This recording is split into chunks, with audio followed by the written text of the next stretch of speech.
Jadi yang dimaksud kegelapan sama apa? Karena anak ini ketika ibunya mau berhenti mendongeng, mau nyalakan lampu, anaknya bilang nggak usah bu, biar kisah-kisah ibu saja yang menjadi cahayaku. Pertanyaan saya, apakah betul ada kegelapan itu?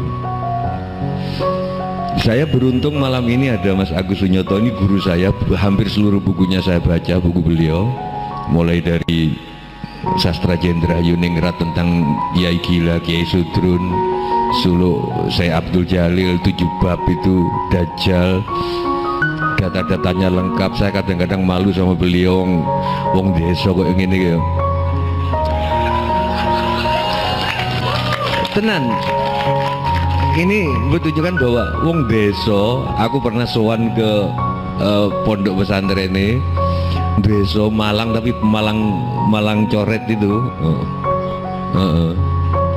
Saya yang main internet, kak kabeh awakmu lak main internet, gampang golek data-datanya kalah karo beliau, nggak tahu dari mana ya. Saya Siti Jenar yang biasanya terus jadi anjing dari dipatahkan semuanya dengan data-data. Dia pernah pergi ke Baghdad, ke Gujarat dan lain sebagainya. Saya juga ketemu dengan Habib ini di Cak Nun, terus akhirnya saya lengket. Apakah itu bukan cahaya gitu? Saya nggak ngerti dalam kegelapan ini tiba-tiba aku ketemu Habib, aku ketemu. Apakah betul ada kegelapan? Bukankah cahaya itu dari akal? Meskipun soal akal aku berbeda sama Mas Agus sama Habib, karena dalam temuan ilmu pengetahuan modern yang disebut seluruh proses kegiatan merasa, berpikir dan semuanya ada di otak. Sehingga saya berharap bahwa di badanmu ada segumpal daging, nggak tahu hadis apa Quran itu, yang kalau itu baik baiklah kamu, ya nggak tahu itu kan terjemahannya hati. Saya sekarang terjemahannya otak. Mungkin waktu itu belum berkembang ilmu kedokteran. Semua ngentot aja, rasa itu berlangsung di sini sebetulnya. Bercinta itu rasa cinta, rasa kangen semuanya di sini. Loh, ini temuan genetika modern loh. Dan yang namanya kitab Soro, kitab genom, lauh mahfuz itu adanya di gen kita. Di dalam gen kita itu ditemukan terjadi banyak DNA informasi bahwa kamu sukanya sama cewek yang baunya kayak gini. Begitu ada cewek bau kayak gitu, kamu set, genetik sudah. Jadi saya terjemahannya gitu. Mungkin yang disebut malam ini adalah saya setuju Cak Nun, murid saya itu, bahwa terjadi kesalahan fakultas. Dunia ini kan universe ini, alam semesta ini diminiaturkan jadi universitas, ya kan? Sebenarnya itu artinya universe. Kalau Miss Universe itu berarti kangen semesta. Kangen semesta. Jadi ini ono pupu, ono susu, ono Miss Universe, kangen semesta. Miss Universe kan, Miss Universe. Nah, menurut Cak Nun, kesalahannya menurut muridku ini sebenarnya dari aku sih. Fakultas psikologi, fakultas kedokteran, fakultas filsafat, fakultas biologi dianggap sebagai kamar untuk mengenal universe. Jadi kalau kita mau bikin masjid itu kan ada miniaturnya kan. Nah, itu universitas. Sebenarnya universe ini. Yang betul menurut Cak Nun, fakultas itu anggaplah sebagai pintu masuk. Jadi nek awakmu sakjane sinau kedokteran, kowe ya mengenal Tuhan dari situ. Sinau filsafat ya ketemu Tuhan, sinau hukum ketemu Tuhan, mestine ngono. Karena kan ini ayat-ayat apa jenenge nang jobone Al-Qur'an kaunia. Jadi ketika kita itu dijajah sama Belanda, dijajah sama Amerika sekarang, jangan ya dugaanku, mereka lebih membaca Al-Qur'an. Dari loh iya, Al-Quran yang nggak tertulis di teks, tapi belajar tentang atom, belajar tentang itu, membaca ayat-ayat Tuhan jadi senjata. Kita keok lawan senjata. Sekarang tentara marinir Amerika 25.000 sudah di Darwin. Ngarep lapo gue. Sebagian sudah di Thailand. Lu Papua dikontrol sama Darwin. Jadi jangan-jangan kita sekarang yang disebut pengajian itu mesti ini sinau kedokteran, sinau pertanian, karena Gusti Allah kan nggak ada kan wong kan. Jadi misalnya aku kowe sinau apa ae bakal ketemu aku. Ngono lho. Ngono lho. Sinau umbi-umbian, sinau sajane. Nah, kita yang merasa suci ini, merasa baca Al-Qur'an itu saya ngaji, moto iku sing ngaji. Ngono loh, jangan-jangan begitu. Nah, kalau kita selama ini cuma baca Al-Quran sebagai teks, masuklah kita ke zaman kegelapan, mungkin. Karena kalau menurut buku beliau, Al-Quran itu senang gini, tapi ada hijab-hijab, sehingga perlu teks Al-Quran. Ditemuk nonek kini gak podo karo iki, berarti kini sik terhijab kesombongan, riak, dan jadi senang gini Al-Quran iki. Nggih. Iya, wong iki muridku kok. Ono istilahnya Al-Qur'an yang di sini sama Al-Qur'an yang teks ada istilahnya di buku Sastra Jendra Yuningrat. Jane sakjane awake dhewe mung nemokno kenapa kok kita baca? Karena di sini ada hijab-hijab. Ada debu-debu yang tergantung kebiasaan itu, kata beliau.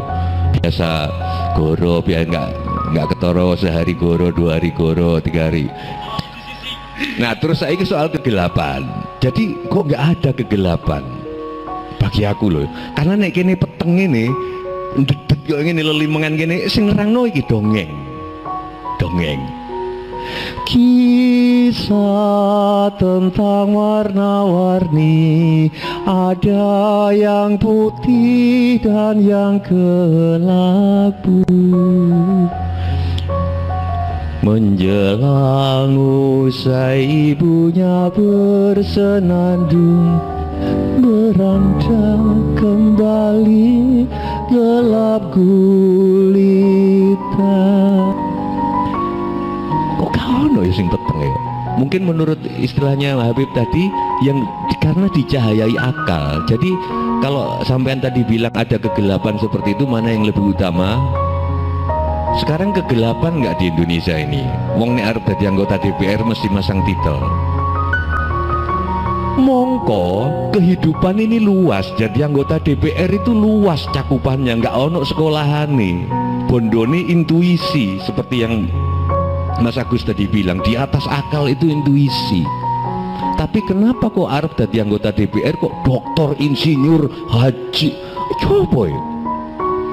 Padahal tak kasih tahu teman-teman, S1 itu kalau lapangan bola itu ibarat lapangan bola itu S1, luas tapi nanggung.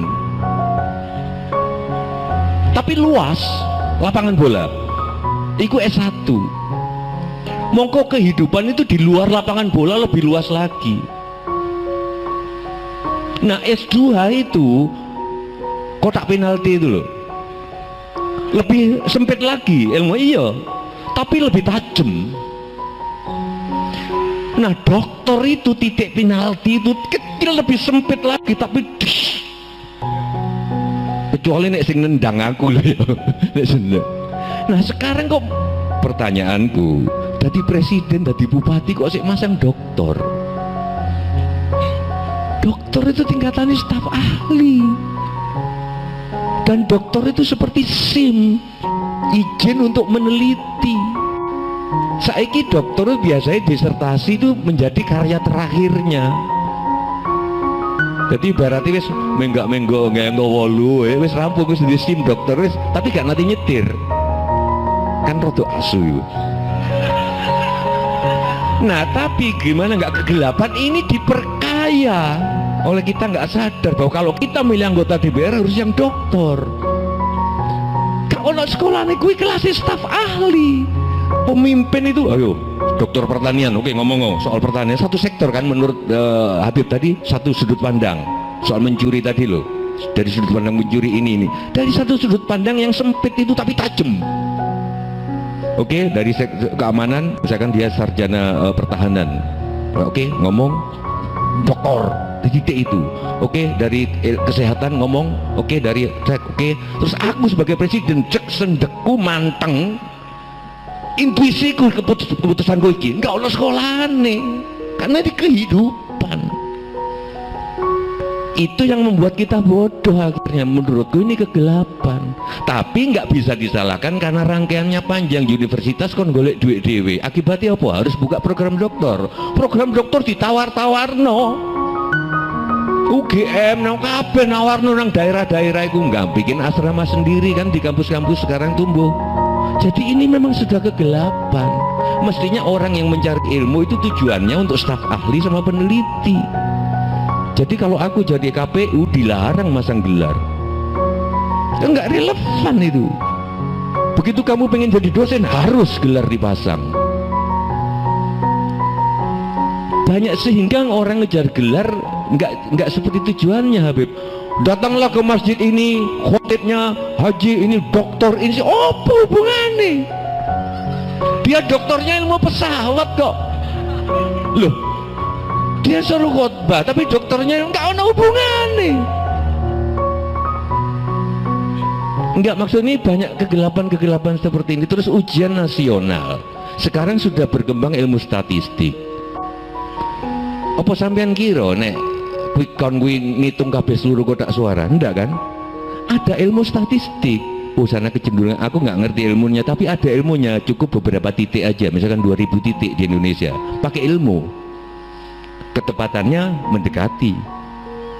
Nah, kalau sudah diketahui gitu, kenapa nggak pakai beberapa titik sekolahan saja yang pakai ujian nasional kalau tujuannya untuk mengukur keberhasilan kurikulum?